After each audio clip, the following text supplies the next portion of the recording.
चुनाव में एक राजनीति विरासत की भी हो रही है। इस राजनीति में इंडिया और भारत के नाम पर घमासान समाप्त होने का नाम ही नहीं ले रहा। इस बीच एनसीईआरटी की किताबों में इंडिया नाम हटाकर भारत रखने को स्वीकृति मिल गई है और इस पर राजनीति अब काफी तेज हो गई है। इंडिया नहीं भारत, जी हां भारत। एनसीईआरटी के विशेष पैनल ने तय किया है कि एनसीईआरटी की 12वीं की किताब में इंडिया की जगह बच्चों को भारत पढ़ाया जाएगा। अब तक इंडिया पढ़ाया जाता था, मगर अब भारत पढ़ाया जाएगा। ये प्रस्ताव कुछ महीने पहले रखा गया था और अब इसे स्वीकार कर लिया गया है। एनसीईआरटी पैनल की मंजूरी के बाद ये सारी नई किताबों में भारत नाम लागू होगा। एनसीईआरटी के पैनल का मानना है कि इससे अपनी विरासत और जड़ों से छात्र जुड़ेंगे।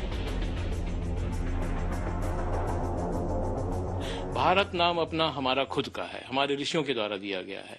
कुछ लोग कहते हैं कि भारत राष्ट्र बना 18वीं सेंचुरी में और तब से यहाँ राष्ट्रीयता आई, लेकिन ये बात गलत है। मैं आपको दिखाना चाहूंगा ऋग्वेद के 2 मंत्र। आप यहाँ देख सकते हैं कि चौथे मंडल में गोपवन आत्रेय का मंत्र है, जिसमें अग्निर्भारता, अग्नि ही भारत है। तो भारत शब्द हमें मिलता है ऋग्वेद के समय से। तो इसका डिफरेंस क्या होगा, इसका महत्व क्या है? इसका महत्व ये है कि भारत के लोग अपने इतिहास की जड़ों से, अपनी विरासत से जुड़ जाएंगे।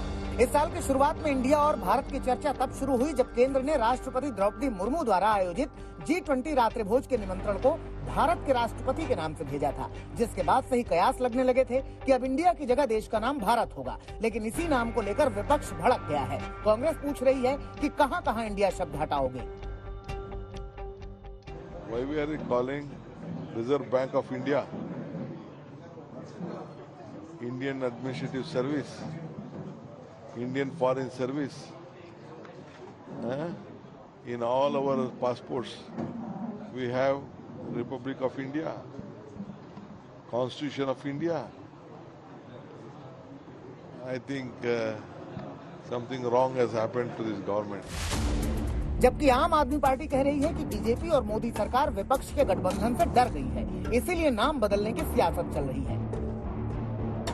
ये जो एक्सपेरिमेंट्स हो रहे हैं, ये साफ दर्शाता है कि प्रधानमंत्री मोदी इंडिया अलायंस से डरते हैं। आप देखिए, जब पहली बार इंडिया अलायंस की मीटिंग हुई तो 40 घटक दलों की मीटिंग एनडीए ने बुलाई, जिससे साफ दिखा कि मोदी जी अब अकेले पर्याप्त नहीं है। जब सेकेंड टाइम इंडिया अलायंस की मीटिंग हुई तो एलपीजी के रेट्स 200 रुपया स्लैश कर दिए गए। जब थर्ड टाइम इंडिया अलायंस की मीटिंग हुई तो तब से इंडिया नाम को ही हटाने की बात चल रही है, इंडिया नाम पर ही अटैक हो रहा है।